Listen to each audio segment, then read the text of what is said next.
सुनी, उनकी मांगों को सुना। मुख्य रूप से उन्होंने दो मांग उठाई है। एक तो मनरेगा के अंतर्गत जो गारंटी की गई है वो गारंटी ठीक से लागू नहीं हो रहा है। मजदूरों को जो कार्य अवधि निर्धारित किया गया है वो कार्य अवधि जो है उसके अनुसार काम नहीं मिलता है और ना ही जो है मजदूरी ठीक से मिलती है। उल्टे करप्शन रोकने के नाम पे जो तकनीकी बदलाव किए गए हैं उन तकनीकी बदलावों के चलते और ज़्यादा जो जॉब कार्ड हैं वो कैंसिल हो रहे हैं और मज़दूरों को ठीक से मजदूरी नहीं मिलते हैं। हम आप लोगों से ये साझा करना चाहते हैं। हमारे बीच में राज्य सरकार के मंत्री मौजूद हैं। उन्होंने साफ साफ कहा कि केंद्र सरकार हमको हमारा राज्य का हिस्सा नहीं देती है, उसकी वजह से जो है हमको दूसरे फंड से जो मनरेगा मजदूर हैं उनको मजदूरी देनी पड़ती है। तो केंद्र सरकार की गड़बड़ियों के चलते, उनकी जो गलत नीति और नीयत है उसके चलते मजदूरों को कई सारी कठिनाइयों का सामना करना पड़ रहा है। और हम समझते हैं कि यही भारत जोड़ो न्याय यात्रा का लक्ष्य है कि हम समाज के जो 140 करोड़ लोग हैं, मोदी जी के 2-4 जो चंदा देने वाले लोग हैं, जो उनके 1-2 दोस्त हैं, उनको छोड़ करके जो इस देश के 140 करोड़ लोग हैं, हम सबके न्याय की बात कर रहे हैं। हम 100% लोगों के न्याय की बात कर रहे हैं। हमारी भारत जोड़ो न्याय यात्रा 5 तरह के न्याय की पुनर्स्थापना की के संकल्पों को दोहरा रहे हैं हम लोग बार बार। वो न्याय हैं किसानों का न्याय, श्रमिकों का न्याय, युवाओं का न्याय और सभी वंचित वर्ग के, चाहे वो गरीब हों, दलित हों, आदिवासी हों, उनके तमाम लोगों के, महिलाएं हों, उनकी हिस्सेदारी की बात और नारी न्याय। इन 5 तरह के न्याय का संकल्प लेकर के यह भारत जोड़ो न्याय यात्रा चल रही है। और आप सबसे हम इस प्रेस वार्ता के माध्यम से यह साझा करना चाहते हैं कि आज देश में, इस देश के अन्नदाता, उनके साथ जिस तरह से अत्याचार हो रहा है, जिस तरीके से एक तरफ तो आप सरकार जो है श्री चौधरी चरण सिंह जी को और डॉक्टर स्वामीनाथन को भारत रत्न देती है, दूसरी तरफ इस देश के जो अन्नदाता हैं जो ऑलरेडी आंसू बहा रहे हैं, उनका आंसू पोंछने की बजाय उनके ऊपर आंसू गैस के गोले छोड़ रहे हैं। किसान खेतों में अनाज उगाते हैं, धान बोते हैं, सरकार जो है वो सड़कों पर कील बोल रहे हैं। तो मैं कहता हूँ कि ये देश बेचने और बचाने की लड़ाई है। किसान बचाने वाली कौम है, वो देश को बचाने वाली कौम है। तो ये हेलीकॉप्टर के घूमने वाले जो लोग दिल्ली की हुकूमत पे बैठे हैं, उनको ये सोचना पड़ेगा कि ये लड़ाई अगर हेलीकॉप्टर और ट्रैक्टर के बीच में छिड़ी है तो जीत ट्रैक्टर की होगी। इस बात को याद रखिएगा प्रधानमंत्री जी।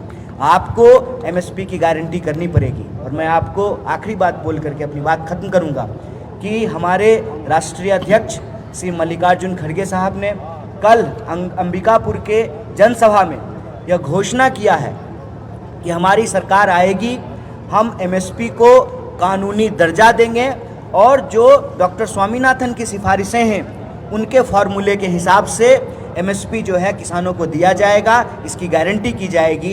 इसकी घोषणा जो है हमारे राष्ट्रीय अध्यक्ष ने की है, हमारे नेता श्री राहुल गांधी ने किया है। तो आपके माध्यम से हम एक बार फिर से इस बात को दोहराना चाहते हैं कि भारतीय राष्ट्रीय कांग्रेस और भारत जोड़ो न्याय यात्रा का संकल्प ये है कि हम 5 तरह के न्याय की स्थापना करके इस देश को शक्ति देंगे। और वो 5 न्याय है: युवा का न्याय, हिस्सेदारी का न्याय, नारी का न्याय, किसान का न्याय और मजदूर का न्याय। और न्याय देने से जो इस देश को शक्ति मिलेगी। और आज जयराम जी ने एक बात कही है कि हम लोग जैसे भारत जोड़ो यात्रा में कहते थे कि नफरत के बाजार में मोहब्बत की दुकान खोल रहे हैं, उसी तरह से भारत जोड़ो न्याय यात्रा में हम लोग कह रहे हैं कि अन्याय के अंधकार के खिलाफ हम लोग न्याय का दिया जला रहे हैं। तो अन्याय से लड़ते हुए हमको न्याय की स्थापना करनी है। इन्हीं शब्दों के साथ आप सबका शुक्रिया, बहुत धन्यवाद।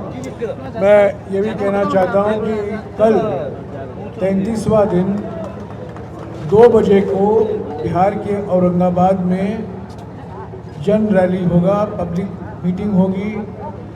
उसको हमारे कांग्रेस अध्यक्ष मल्लिकार्जुन खड़गे जी और राहुल गांधी जी भी संबोधित करेंगे। कल 2 बजे से फिर से भारत जोड़ो न्याय यात्रा शुरू होगी। सर झारखंड में खत्म हो गया सर, भारत जोड़ो न्याय यात्रा सर खत्म हो गया। हाँ जी, झारखंड में खत्म हो गया झारखंड। हाँ, 1 मिनट राजेश जी बात। झारखंड में आप जानते हैं आदरणीय राहुल गांधी जी को बहुत ज़रूरी काम से दिल्ली जाना पड़ा और उन्होंने यहाँ लगभग 650 किलोमीटर की यात्रा पूरी कर ली थी और जो 150 किलोमीटर के करीब यात्रा पूरी करनी थी वो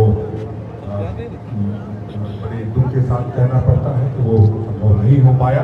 लेकिन आपने देखा जिस तरह से लोगों में उत्साह था, छात्रों में, युवाओं में, महिलाओं में।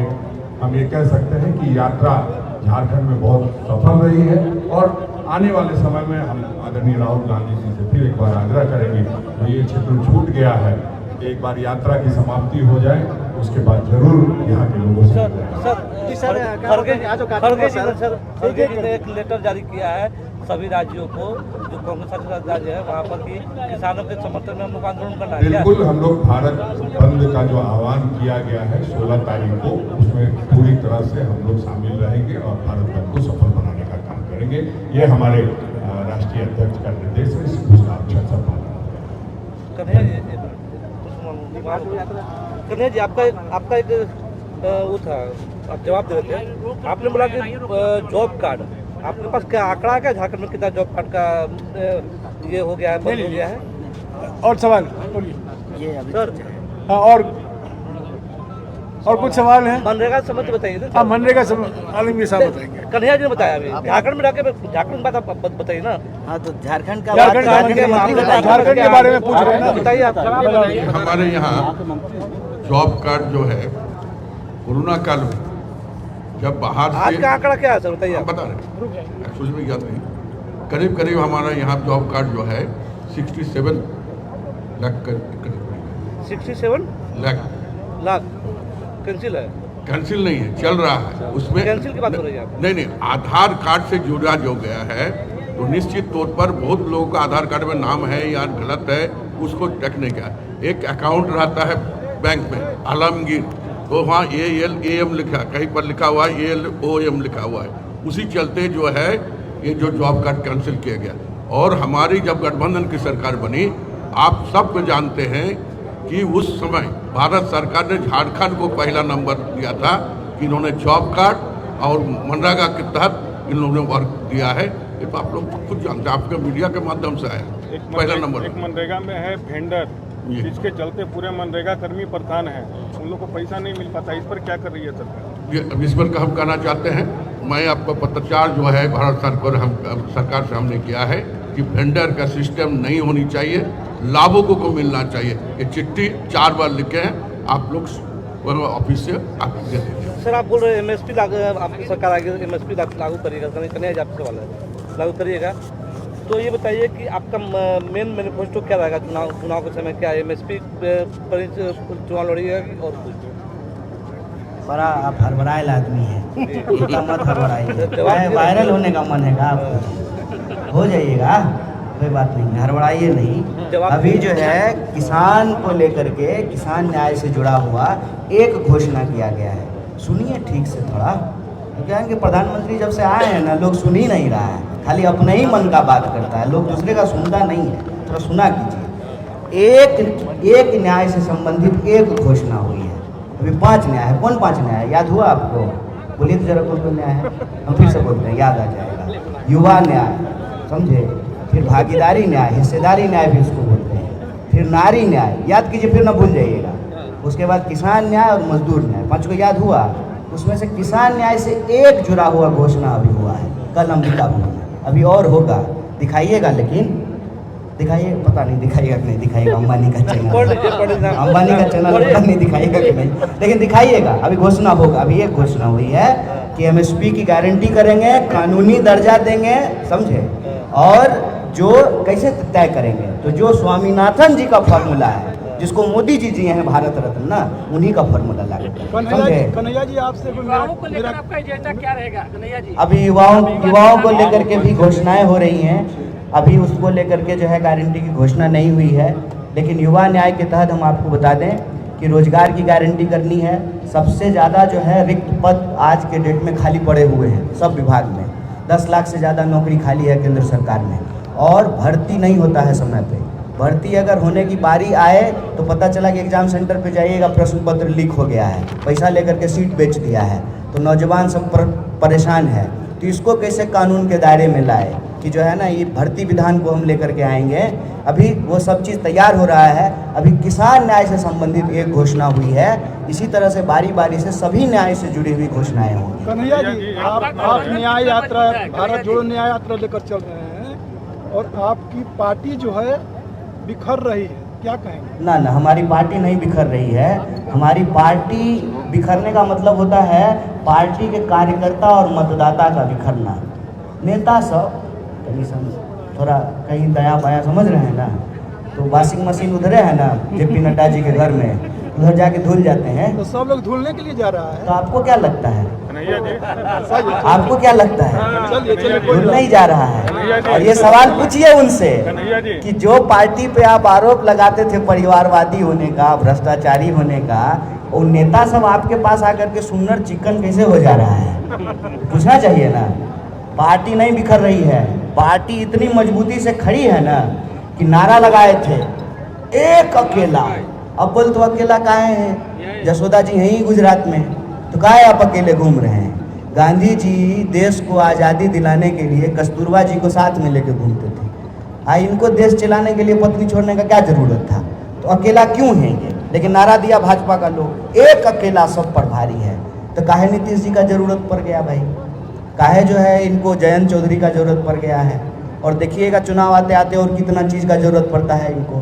इससे पहले आप एनडीए का नाम सुने थे? भुला गया था लोग। नारा लगता था राष्ट्र के ये 3 धरोहर, अटल, आडवाणी, मुरली मनोहर, कहाँ गए कुछ पता नहीं। अभी आडवाणी जी भी याद आए हैं, उनको भी भारत रत्न मिला है, भाजपा को बहुत बधाई हो। तो एक अकेला का नारा देते थे, खाली मोदी मोदी नारा था ना। हम लोग लगाते थे बिहार में, लोग हर हर महादेव, तो आया हर हर मोदी। मोदी जी के अलावा और कुछ नहीं। पहले भाजपा सरकार होता था। हम जो गारंटी दे रहे हैं ये कांग्रेस की गारंटी है, ये किसी एक व्यक्ति की गारंटी नहीं है, कांग्रेस की गारंटी है। वो कहते हैं कि मोदी की गारंटी है, भाजपा की गारंटी नहीं है। मोदी का सरकार है, भाजपा का सरकार नहीं है। तो एक अकेला बोलते थे, अभी उनको सबका जरूरत पड़ रहा है। इसका मतलब कौन कमजोर है? हम कमजोर हैं कि वो कमजोर हैं? वो कमजोर हैं कि एक एक लोग को जुटा रहे हैं। हम तो नहीं कमजोर हैं। जब इंडिया की बैठक हुई, 28 पार्टी बैठी, तब आनंद फानन में इनको एनडीए याद आया और 28 पार्टी से ज़्यादा पार्टी को जुटा करके जो है, देखिए परसेप्शन हुआ है। ये परसेप्शन में आपके दिमाग में डाल देना चाहते हैं कि हम कमज़ोर हैं। अगर हम कमज़ोर हैं तो सब कुछ हमारे पीछे लगाए हुए हैं। ED, CD, CBI, income tax और बहुत सारे जो है इनके जैसे दोस्त, क्या जी, सब लोग लगाए हुए हैं। हम कमज़ोर के पीछे लगाए हुए हैं कि मजबूत के पीछे लगाए हुए हैं? अंतिम बात बोलते हैं, बात याद रखिएगा कि मजबूरी का नाम महात्मा गांधी नहीं होता है, मजबूती का नाम महात्मा गांधी। और एक बात और कह दूं, एक समय प्रधानमंत्री ने नारा दिया था कांग्रेस मुक्त भारत। पिछले 2 दिन में आप क्या देख रहे हैं? कांग्रेस युक्त भारतीय जनता पार्टी। उन्होंने क्या कहा? परिवारवाद के खिलाफ है। कल किसको राज्यसभा टिकट मिला? अशोक चौहान। आज अभी 1 घंटे पहले किसको टिकट मिला राज्यसभा? मिलिंद देवरा। कहाँ गया परिवारवाद?